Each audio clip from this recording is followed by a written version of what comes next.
ایک مکے میں منڈی لگتی تھی، اس کا نام تھا حضورہ۔ یہ جو حضورہ منڈی تھی، اس منڈی پر ابو جہل کا قبضہ تھا۔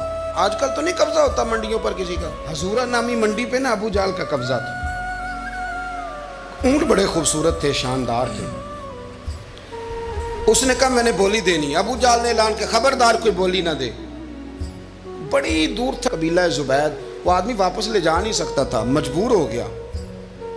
ابو جہل کہنے لگا چوتھا حصہ قیمت دوں گا اور اونٹ تمہیں دے کے جانے پڑیں گے، یعنی اگر لاکھ کے ہیں تو 25,000 کے دو۔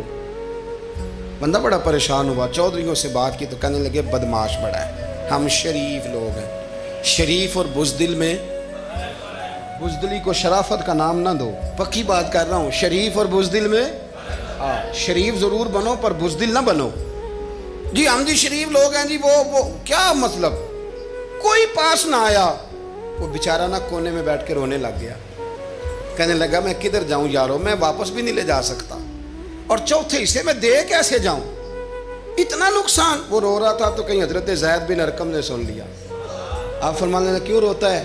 کہنے لگا یار میں نے تو اہل عرب کی تعریف سنی تھی، میرے ساتھ کھڑا ہی کوئی نہیں ہوتا۔ تو آپ فرمانے لگے تو نے عربی دیکھا ہی کب ہے؟ اگر کائنات کا حسین و جمیل عربی دیکھنا ہے تو جا حرم مکہ میں بیٹھا ہے، غریبوں کے ماوا رسول رحمت، ایک سادی سی چادر اوڑے حضور بیٹھے تھے۔ وہ زبیدی کہتے میں آیا، نبی کریم کو بات سنائی، حضور فرمانے لگے این الجمل کا، او کدھر ہے تیرے اونٹ؟ عرض کی حضور وہ وہاں ہیں۔ فرمایا چل نا۔ حضور کوئی بولی نہیں لگا رہا، کوئی خرید نہیں رہا، ابو جہل گھنٹا پڑا، اس کے ڈر سے سہم گئے۔ حضور فرمانے لگے چل نا، میں بولی لگاتا ہوں۔ اور دیکھو نرخ بازار محبت کا انوکھا ہو گیا، خود خریداروں شامل آ کے مولا ہو گیا۔ نبی کریم نے حضرت سعد بن ابی وقاص کو بلایا، حضرت عمر کو، حضرت ابو بکر کو، مدد کے لیے نہیں۔ حضور فرمانے لگے میری جیب میں پیسے تھوڑے ہیں، ظاہری طور پہ تھوڑے ہیں، ورنہ تو کائنات کے خزانوں کی کنجیاں حضور کے پاس، تھوڑے تھوڑے پیسے دو بھی بولی دینی ہے۔ سب سے پیسے لیے میں چلو بولی لگانے چلے۔ حضور آئے، اللہ اکبر، یہ میرے رسول کا طریقہ ہے، آؤ ذرا تھوڑی دیر کے لیے سوچیں۔ ابو جہل بیٹھا ہے بڑی مسند پہ، قربان جاؤں مدینے والے حبیب۔ وہ زبیدی کہتا اس کے کپڑے مہنگے تھے، حضور کے سادے تھے، اس نے بڑی پگڑی باندھی تھی، حضور کی سادی تھی۔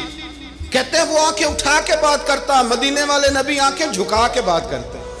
وہ بولتا جاتا، حضور تھوڑے تھوڑے سادے سادے ٹھہر ٹھہر کے جملے بولتے۔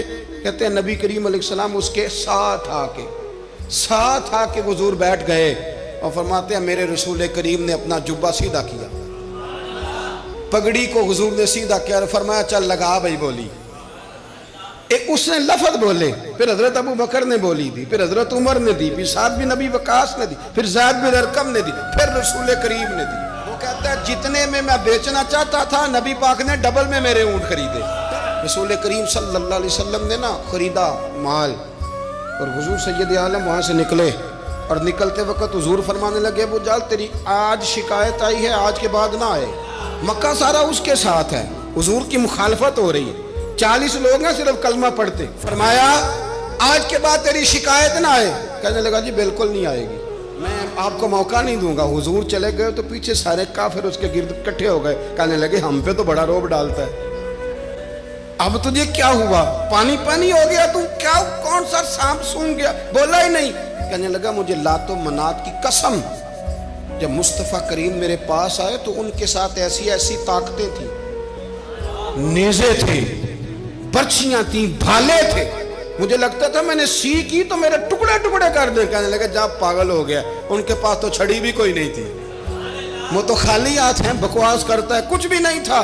کہنے لگا مانو نہ مانو، ان کے پاس بڑا کچھ تھا، اور اگلی بات جو اس نے کی وہ تاریخ میں محفوظ ہے، وہ تاریخ میں محفوظ ہے، وہ تاریخ میں محفوظ ہے، وہ تاریخ کا حصہ ہے۔ ابو جہل کہنے لگا اٹھتے ہی کہ مجھے لگتا ہے جب تک محمد ابن عبداللہ موجود ہیں یہ ہمیں ظلم نہیں کرنے دیں گے، یہ ہمیں کوئی زیادتی کرنے، تاریخ میں محفوظ ہے جملہ ابو جہل کا۔